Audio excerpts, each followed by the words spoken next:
So my name is Todd Western, and I'm from North Minneapolis.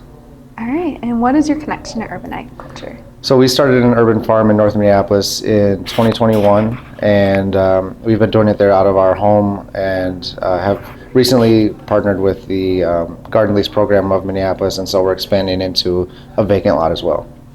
Amazing. Yeah. And so for people that don't even really know much about urban agriculture, what does that mean to you?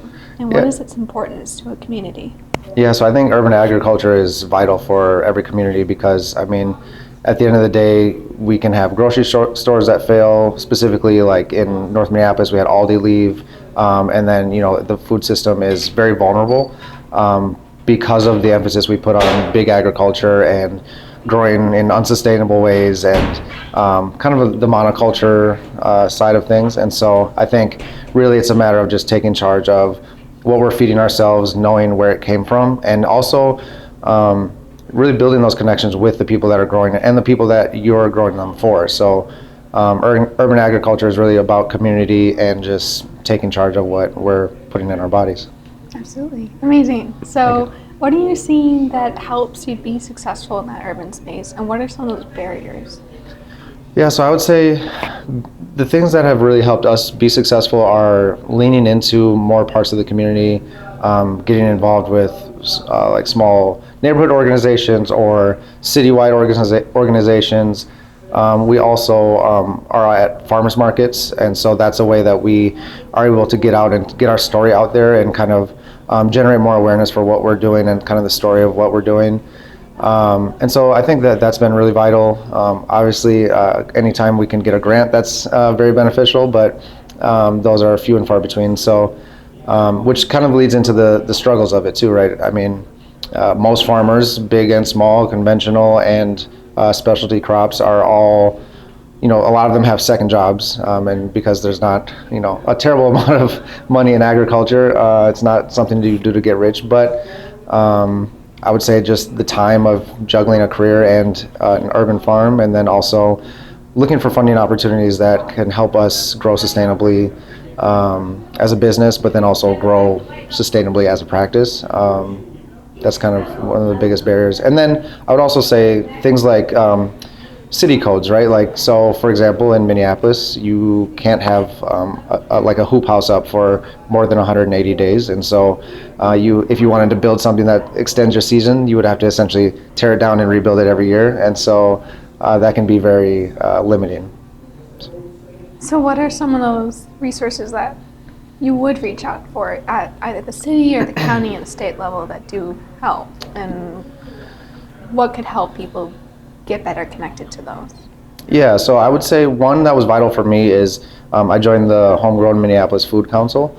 And so you don't have to be a Minneapolis resident to join the meetings, but as a council member, it's really helped me see how certain policies are introduced or certain even amendments or recommendations to the mayor are made. Because anything from edible boulevards or season extension rules, and even the thing that I spoke about, the hoop houses, and having that be in like the city code, that's something that we can make recommendations to change. But it's really helped me to see how kind of things work in that aspect. But then also seeing different members that are stakeholders in different areas of the food system. So some people are really big on food procurement. Some people are really big on maybe it's like food sovereignty or climate justice. So we get kind of the full gamut, and I get to learn a lot of things that I didn't already know. So. And are there things also at the Hennepin County level that help, or things that you wish were available?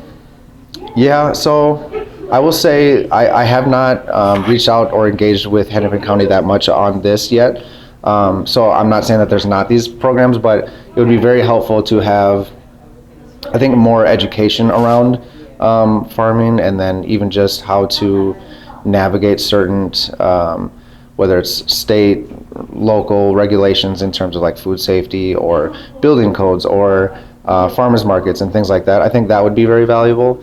And then even just kind of building a network among the growers, so that way we can kind of know where different specialties lie and things like that.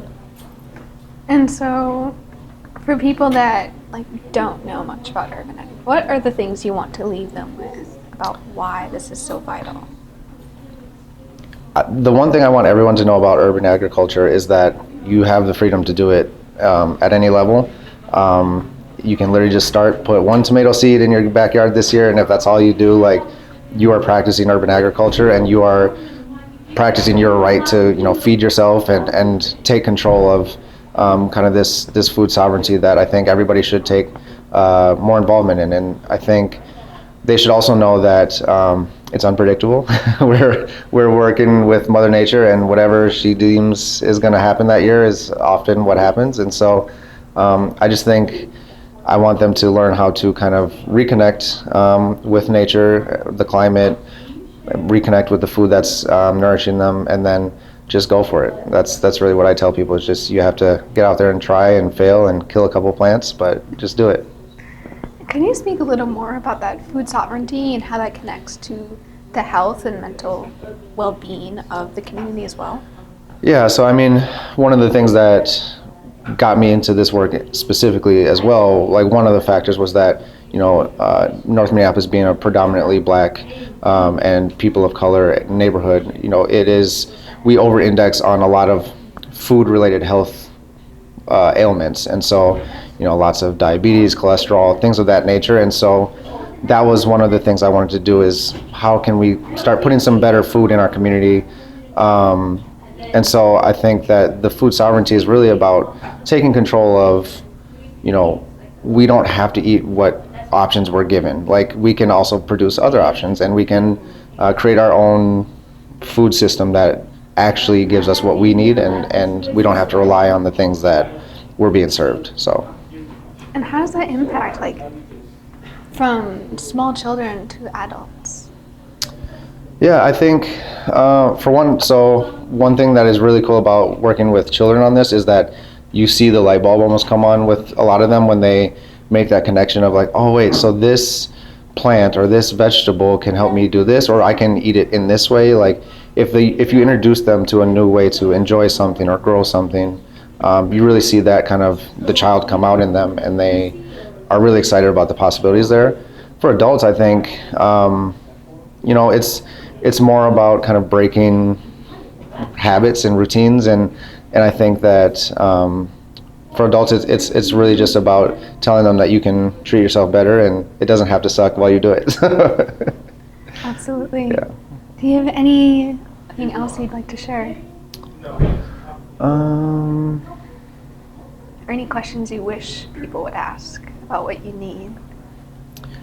I would ask that people start developing a curiosity for who's growing their food, where it's coming from, and then just making those connections, because when you have a relationship with someone that is a local producer, it could be honey, it could be microgreens, it could be tomatoes, whatever the product is, like, you're going to be that more invested in not only the food that you're eating, but then also the climate that nourishes that product, the people that are growing it. Like, you want them to do well, you want them to have livable wages. And I think that is really the kind of the genesis of, like, caring about more stuff, like creating that connection with who's growing your food. Absolutely. So, yeah. Thank you so No much. problem.